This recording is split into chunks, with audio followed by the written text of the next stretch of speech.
Hi everyone, my name is Fantasia Wood, and for my radioactive element, I chose PowerPoints, and nothing more ironic than presenting it on a PowerPoint, so I hope you enjoy.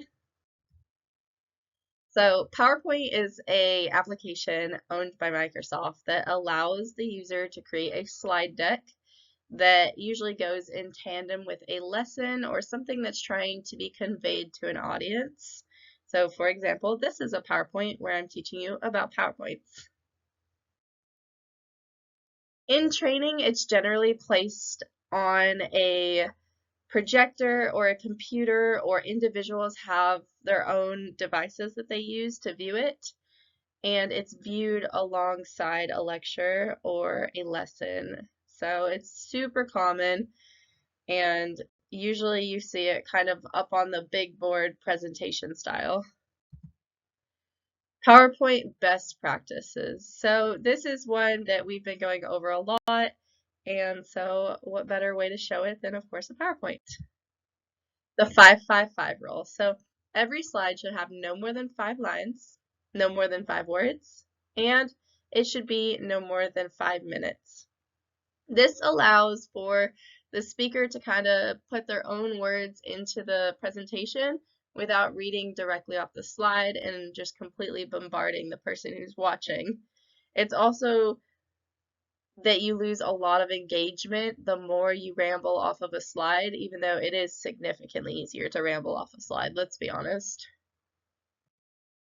So this is basically visuals. First of all, be mindful of colors and fonts.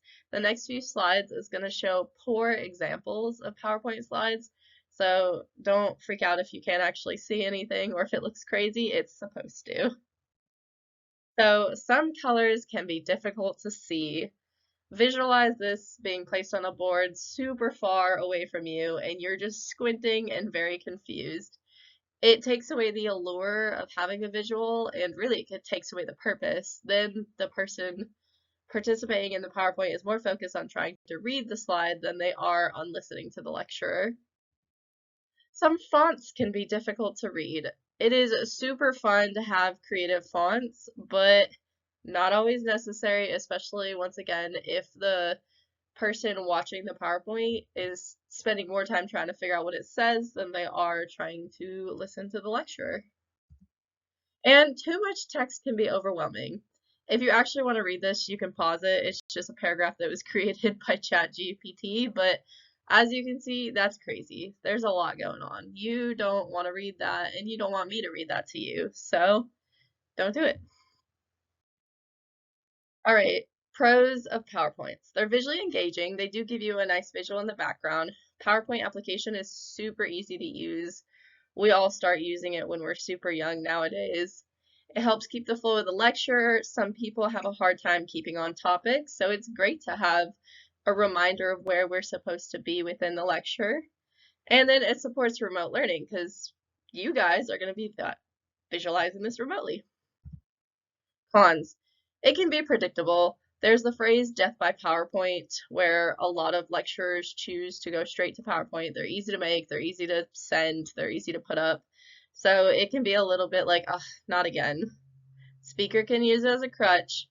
That goes back to the paragraph thing, just reading straight off of the paragraph instead of actually teaching. And then limited interactivity. There's not really much you guys can do with me when it comes to a PowerPoint. So there's that. In the workplace, this can be used for onboarding training, compliance, skill development, product training, customer service training, basically any training. Anything you need to train, you can put in a PowerPoint and put on a slide and make people learn. And this can be done by an instructor standing at the board, pointing and telling you. E-learning, which is how we're doing it right now, which is me giving you instruction via PowerPoint. And self-paced training, which is where I give you the PowerPoint and I say, hey, read this on your own time when you get the chance at your own pace. So all those are great ways to utilize PowerPoints. And in conclusion, honestly, PowerPoints are really useful. They're a go-to. I love using them, which is why I chose this, and I love irony. And so if you do it right and you use the best practices, which are super hard to use, then they're really cool. And here are my resources. All right. Thank you so much for listening. Have a wonderful day.